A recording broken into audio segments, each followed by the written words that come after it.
And when you marry both, you're actually going to be more successful. You can sustain that for the longest time. So that's kind of what I've learned. Welcome to More Clients, Less Hustle, the podcast where we break barriers, defy labels, and empower busy entrepreneurs like you to soar to new heights. Let's pave the way for more clients, less hustle. I'm your host, Caroline Balinska. Hi everyone, welcome back to the podcast. I'm very excited. We have a special guest here today, Elona Lopari, and she's going to be sharing with us a lot of goodies about being with your business on purpose. And purposeful business is actually something that I'm really passionate about. So I really wanted to have Elona on here today.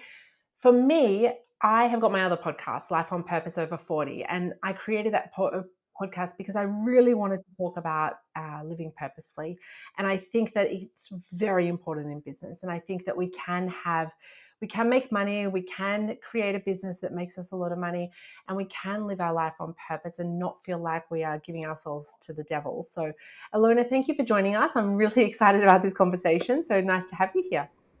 Carolyn, thank you so much for having me. Something that you just said just spiked my memory that, yeah, I mean, I love it. Purposeful people run and build purposeful businesses and companies. So it's just like a natural evolutionary progression to kind of where we're heading. So I love that you also do the work that you just mentioned.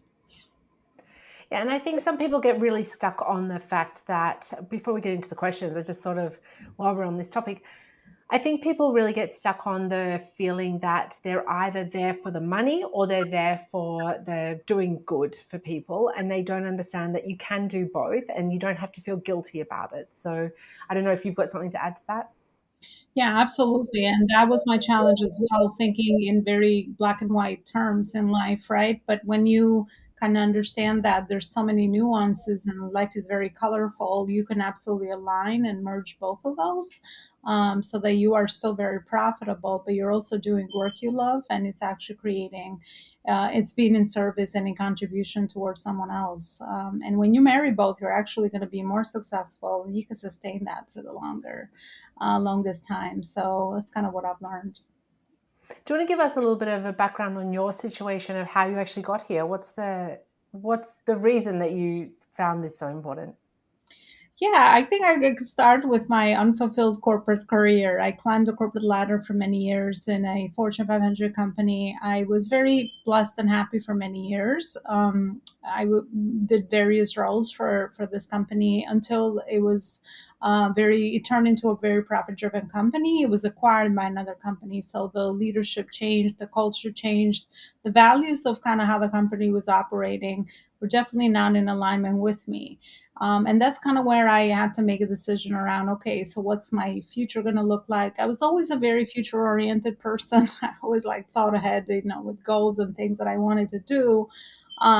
So at that point, that's kind of where entrepreneurship showed up for me, because it just felt like I was not aligned with what I was doing. And just that inner voice, intuitive voice that now I know what it was. But back then I just, I disregarded it for many, many years. Just kind of was pulling me towards something else in my journey. And that's kind of where entrepreneurship showed up. And I was a very simple sort of like, okay, well, I don't want to do another 9 to 5 but work for another company. Let me try to take what I learned and now focus on things that I really care about. And I can actually build something that's going to give me, again, the profit piece, the financial abundance that I was looking for, but also was going to be something very meaningful for me and give me the freedom piece, because I was always a very independent person. And I was very lucky for the corporation I worked for to be in those independent roles where I was, a high performer, and I would just kind of create value like that. So entrepreneurship is just like a natural progression. Never thought I would be one, but never say never, because that's kind of how you learn and grow. And that's kind of fast forward how I got to the work that I also do today, just through my personal experience, where I realized, wait, two of the most important values that are going to keep me happy and fulfilled, not just paying the bills or doing all those low level stuff, is being in contribution towards others and growth. So if I can make that my personal value, I'll know that I will continue to grow and do work I love, and every day I will transform into a better version of myself. So I just pieced all those dots for myself, and I kind of just, yeah, that's how my journey has unraveled, so to speak. Fantastic. And you actually you get a lot of PR for yourself, I've noticed when I was researching you before we got on this call. You've got a lot of PR in all sorts of magazines, media, and you do talk a lot about the 7 pillars of living on purpose, working on purpose. Can you talk a little bit more about that? What are the 7 pillars? Yeah. Everything to me is a channel. That's why to me it's all service, whether it's social media, utilizing media, or doing this, sharing audiences and sharing my message. That's why I love the speaking side of everything as well, because again, it's how can I add value to somebody else and being able to just again create impact. But I think the 7, intentional pillars around, aligning your life and also business on purpose is conscious leadership is first, right? And we start with ourselves. The more we work, on our consciousness and our awareness and our inner work and all these amazing things, personal develop yourself, the more we get to transfer all of that into whatever is it that we're doing, whether it's our company, with our teams, or our clients, or our communities. So that would be the first one. The second one is a conscious culture. So wherever that we are, whether it's in our families or in our work environment or companies, again, you transfer those values and you transfer that into those spaces. So that would be the second pillar. The third one is again profit and purpose alignment, or personally would be personal and professional success, and aligning that from the inside out rather than the outside in. That's kind of the work, the inner work, to kind of flip a lot of these equations on the other end, so that again we're feeling fulfilled, but then we're defining our own definition of success, and that's also very important as well. And then innovation and creativity, how to ensure that we're always working on that piece, especially with today's world. I think that's important to always be in those modes, and just by sharpening a lot of other skills that we didn't know we had, like intuition and awareness and inner world and all these different things. I think it's that really helps us see the world in a different way and kind of just create meaningful change based on our own perspective and the way that we see the world. And if we could do that with our teams, obviously that's even better, because that's a lot of value add that's coming inside your company as well. And then just the future of work, again, being very connected to your bigger thing that you're trying to accomplish. How are you in service and contribution toward others? And work on meaningful things that matter to you, and having something bigger, always have that big vision that you're always working towards, because again, that's going to be necessary, especially when you have challenges along the journey and you have those ups and downs and things that are going to happen on purpose so that you can grow and develop. Without those, there's no development and growth. So and then the last one is just working with the end in mind, meaning what is that legacy you want to leave behind, the positive legacy that you want to leave behind. So decisions you make today and the intentional things that you set in play today, how do those connect to the thing that you're here to do? And these seem like big questions and big things to figure out, but you just start wherever you are in whatever season of life or of your company growth stage, because the more you take action, the more the road will kind of unravel and you get more clarity along the way. So just keep going and you'll keep getting more clarity and you'll keep, connecting more of your dots. And that's how you can actually continue and evolve and again ensure that you have a very clear purpose and you are, overall happy with the work you do, but also your personal lives as well. Fantastic. I have a lot of questions that I've been jotting down while you've been talking. So I've got 4 questions for you. You spoke about the inner work. I want to understand, when you talk about doing inner work, how does someone know that they need to do inner work? I guess that's the question, is how do they know that they have to do something? Because I think we're, not all of us, but I think a lot of people are running that rat race of, oh, I've got to try to make money, I've got to try to make money. And then they're wondering why nothing's working. And I'm completely on your side about this. Like, I think that all your 7 pillars are completely right. And I think that a lot of people don't realize that there's inner work to be done sometimes. So can you sort of enlighten people on what they should be doing and what they should be looking for? Yeah, I love your question because it's so easy to get carried away, even in your business, right? And I find Mm. that if we just are not unaware that this is happening, then we can just keep going and going and going until something big happens or big pain. We get something that happens in our lives, and then usually we'll wake up. We're like, "Whoa!" Like I gotta whatever I was doing was not working. Unfortunately for me, also, that's kind of how it happened. So it's very rare for this to be more proactive. But I mean, take a have a practice daily to kind of slow down and kind of reflect and kind of just sit with yourself and see how you're feeling, right? How you're feeling with your life. Is it working for you? On all areas, really, pretty much, right? It's not just work that fulfills us; it's our relationships, it's our health, right? It's the vision for the future or where we're trying to go. So just kind of just give yourself a break so that you have like more of a recurring habit that you eventually develop to just kind of take some time and sit with yourself. You don't need to know what you're doing there, but just start to create that time for yourself. The other thing is fears and triggers, right? I mean, if fears are usually a good indication, so there's something for us to figure out. If you have that conflict between what you want to do and the fear you're feeling, and it's stopping you from taking action to get there, that's a good opportunity to kind of just figure out sort of at least I'll give you a good indication around, okay, there's certain things that I might need to look at. You don't have to know what it is, but at least you understand there's a gap between what you're feeling and where you're trying to go. Those are some things. And then the other thing is, are you happy with your relationships, with your financial status? Are you happy with the work you're doing, right? You're just happy overall as an individual. Do you know yourself? Are you happy with you as a person? All those questions, I would say, are great indicators to kind of just see if there's maybe some inner work to be done or not. Fantastic. And what about the creativity? You spoke about being creative, and I think that there's people out there that think that they're not creative at all. Um, do you have any points that they should be thinking about when it comes to not having that fear and thinking that because I'm not creative, I can't do anything at all? Yeah, that was me. I thought I had no creative bone in my body because I'm naturally a more logical, yeah, right brain. That's right, no, left brain person.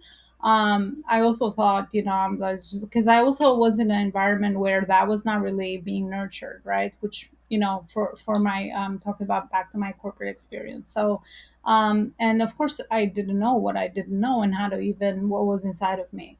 I think the best way to start with that is just follow, certain things that light you up or different hobbies, things that are important to you beyond the whatever else is it that you're doing.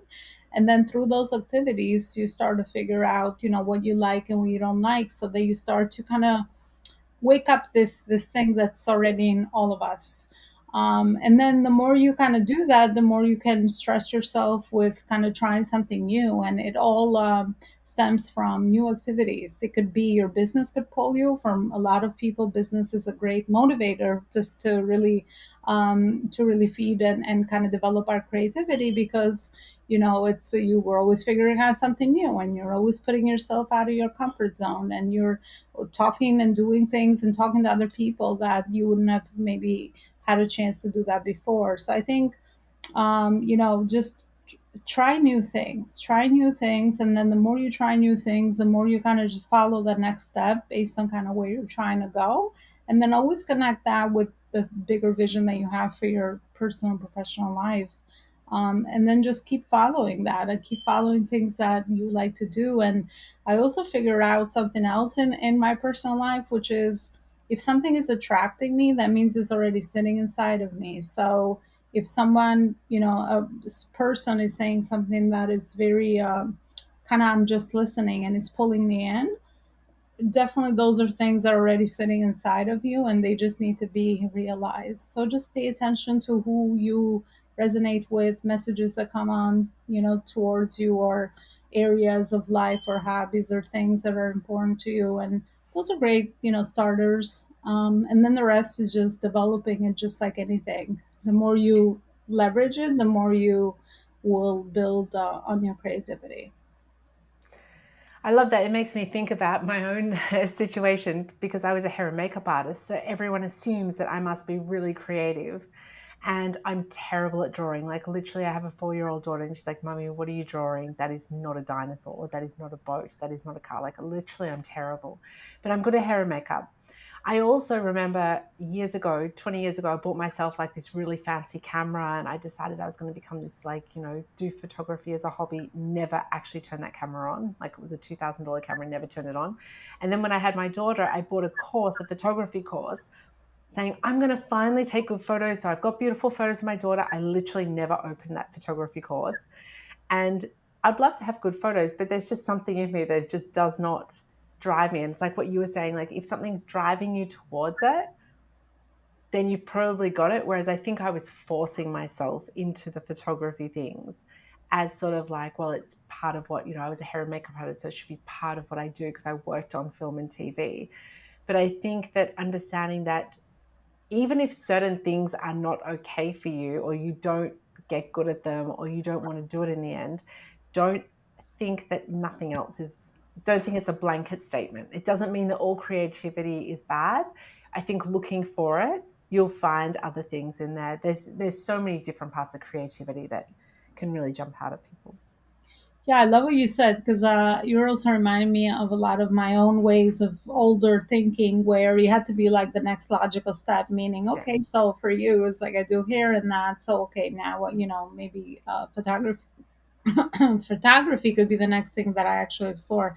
But I think, yeah, just staying open and curious. Go back to our childlike days, but just, yeah, pay attention to those things that pull you. I think that's, at least for me, been like a very strong indicator because the more you start to look for them, the more you actually start to build that skill as well and build that eye for, train your eye, so to speak, for the things that matter to you. So, yeah, it's not necessarily the next logical thing that has something to do with what is it that we already have experience around. It can come from really anywhere. And just take inspired action. I found that that's actually very helpful too. Just do the next thing. Don't just let it sit. Once you already have that opening or, something's pulling you, just take the next step. And then you'll get a little closer to figuring out if that's really for you or not, or maybe you put it on hold for now and you go back at it later, because life is messy. There's no linear journey, right? There's always like things that happen in between, but at least you'll have that experience of at least taking those next steps towards more clarity around it. So Yeah, I love that. And I think that's another point that I would like to make at this point is that even if you don't have the sort of skill set around business when it comes to creativity, employing people to help you out with those things is okay. And the way I see it is I would rather give jobs to other people that if I was to try to achieve myself, it's going to take like video stuff, for example. I can do some video stuff. I'm actually not bad at video stuff, but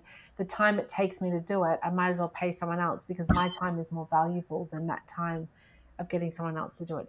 And I think the creativity of business, sometimes you can just sit down with like someone and do some brainstorming with them and come up with some processes and some ideas, and you can pay people for like small tasks, and then you can work out after that, okay, do I get someone in my team to do it, or do I do it, or do I pay an external company to help me?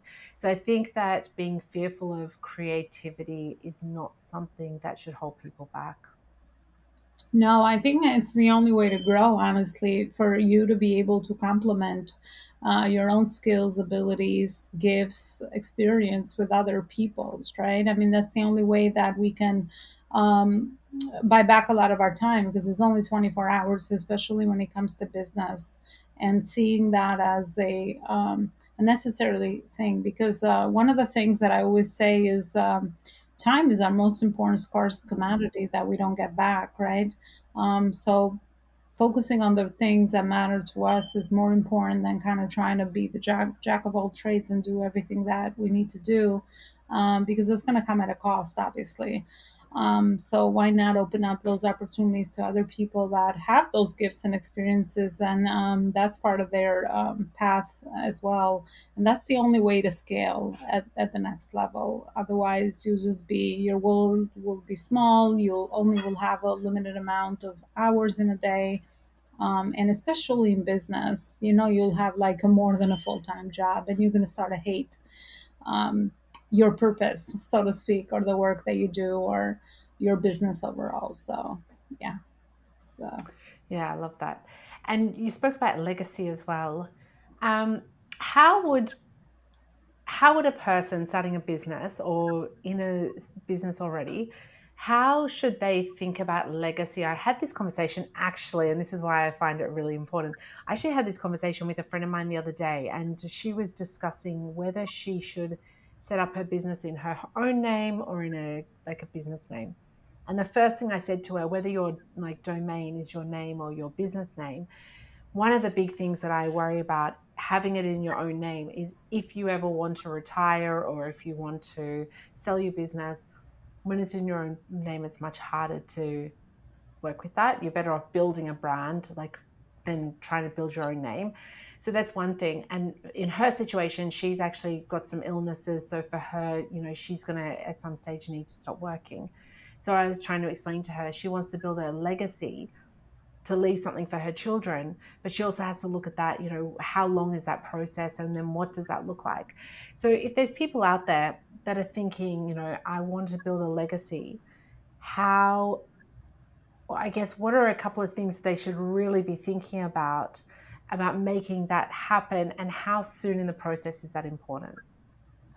yeah, I think it's back to obviously what everyone, what that definition is for everyone. It could not be, but if we want to just focus on business, if their business is their legacy or their company is their legacy, I think it's understanding how to build a business that is independent completely from them, right, in the long term. Because when you evaluate a business in the market, that's going to be the most important pieces of a business, or the way that you can maybe transfer that over to your children, to your other generations, or even exit one day if that's kind of what aligns with you at whatever point, phase, and stage in your journey. So I think it's just, again, thinking, working with the end in mind, creating the right systems and structures and the right teams inside your company, so that you are removing yourself completely out of business, but still choosing consciously to work on certain areas depending on obviously what also you care about and all of that. But that should be more of a conscious decision rather than just, this is what I do and this is what I will work on, rather than and miss all the other pieces of actually scaling a company. So if you were talking about legacy in entrepreneurship, I think it's important to understand that there are certain phases, stages of growing a company. But if you ever want to scale anything, it's always, product or service that's always rinse and repeat. And you got systems and structures working under that, and teams. I mean, that's kind of the only way. And AI now, but that goes into the system piece. That is, generating income on its own, and you're growing your company overall. So, and then having the right finances in order, I think that's important as well. So that when you're making decisions, you know exactly how you're making them, and where you are at the certain phase and stage of your journey exactly, and where you need to be going. But educating yourself on what are all these priorities and what are all these things that you need to know, so that you can prepare yourself for where you're trying to go, and sort of what that next phase looks like for you. And when it comes to personal life, for some people, legacy is really healthy relationships, right? It doesn't always have to be business or parenting. I mean, I've seen legacy to be very defined in many different ways. It's not always business. It's maybe self exploration at the highest level. That could be my legacy. So again, just like anything, we all have to, specify that for ourselves. And it's okay if you change your mind. You'll get more mature. You'll evolve through the journey. Thing new information will come up. New people will show up. I think just stay open to that, just like we talked about creativity as well. It doesn't have to be this concrete answer stress you out that you need to figure out your life's purpose or your legacy that you want to leave behind. But just being more intentional with where you're going. And that test always works, right? The one that you ask a question as if you are at the end of your life and you're like, if I were to go backwards, what were some of the things that I would want to do, as studies have come out over and over people that were at that stage of life, and what they would say. I think I've always love to learn from other people's experience, but this is still a very individual journey. So everybody kind of pieces, um, puts his own pieces together, so to speak. Yeah, I love that. I've sold 5 businesses, so I'm all about the legacy of business and setting up a business with that opportunity to sell it.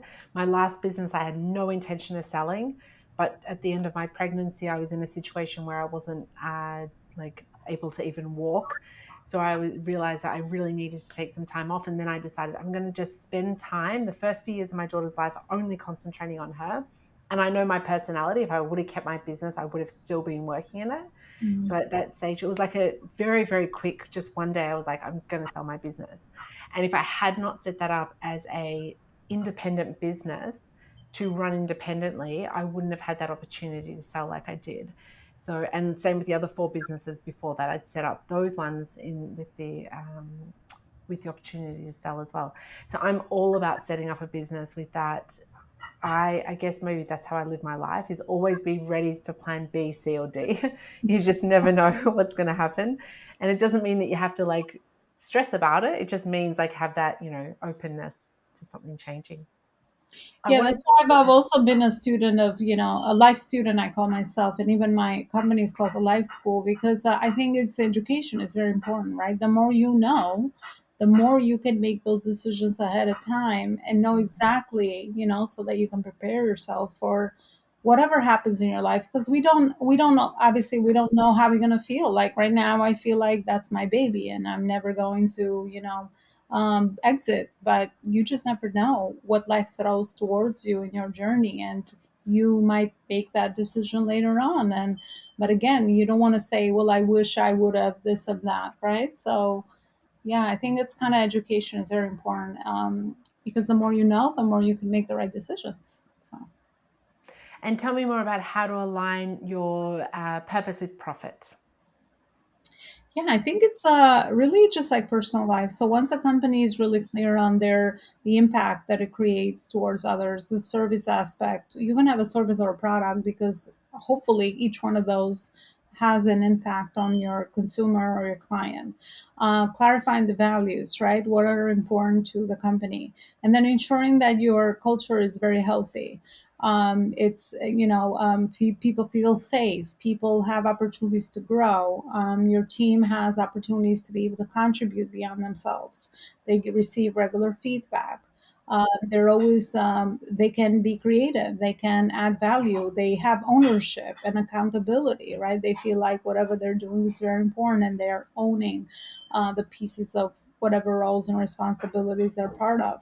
And once that culture is very, very healthy, then we can tie those activities to pretty much the bottom line and the profit and loss statements, right? How does, let's say, a very healthy culture align to, I don't know, my sales or my profits or my or the salaries of the payroll that I'm actually, investing in my team. So all of this has to have a direct correlation to the numbers piece as well, and utilize both to align them, but also to be able to make very informed decisions around your numbers as well. The problem with lots of companies and my prior journey is that companies just focus on this other side, right? And they completely skipped what we just talked about at the beginning. And that could be great for the short term. But if you want to build something again that we talked about, where it's a self-led independent company that can survive, through the economic turmoils, competition, all those other outside factors that companies go through, then make sure it's solid. Those foundations are there, and there's always a focus around both of those pieces. I love that. And Ilona, can you tell us more about the Life School and tell us more about what you offer in the Life School? So if people want to reach out to you and get more advice, then they can find you. Yeah, thank you so much for that. So inside the Life School, we offer fractional services for companies, and also we have a community of entrepreneurs and CEOs, and people can get introduced to other audiences and also warmly connected to one another, and other benefits as well. So those are the two things that we have set up inside the Life School for now. But it's pretty much, the school of life and business alignment and scale at the next level for people that want to do more good in the world, leave a positive legacy behind, but also be very profitable in the process. Because I feel like that's the missing piece for a lot of entrepreneurs and CEOs. They might have a clear purpose. They love the work they do. They love their companies. They love the services and the products, but they don't necessarily know how to do the second piece. Mm. And the second piece is very healthy, especially when you also build nonprofits and have other things, other causes that you contribute towards. Because again, those profits and that money can become a great tool to be able to create change and contribute towards other things that are important, or even scale your company, create more jobs, and all these things that are going to be positive changes, in society overall. So, yeah, that's kind of the vision for the Life School and our mission. Fantastic. Can you just tell us the website? I'll put it in the show notes as well. It's elonaloparicoaching.com. Fantastic. So, Elona, thank you so much. You have been absolutely wonderful. And I think that the my viewers, my listeners, the people that I work with, my clients, this is the sort of thing that they really need to understand, because we sit there and we talk about, oh, you need to send an email, you need to, do a discovery call. But I think that what you have helped us see is that we need to really focus on the bigger picture and what it's actually all about, because without that, all the emails in the world will never get us to where we really want to get to. Yeah. Well, thank you so much for having me. And I hope what I shared was value add for your audience and was contributed to some key takeaways, hopefully. It definitely was. So everyone, in the show notes, there will be the website so you can get in touch with Elona. And Elona, thank you so much for joining us, and thank you everyone for watching and listening. Thank you.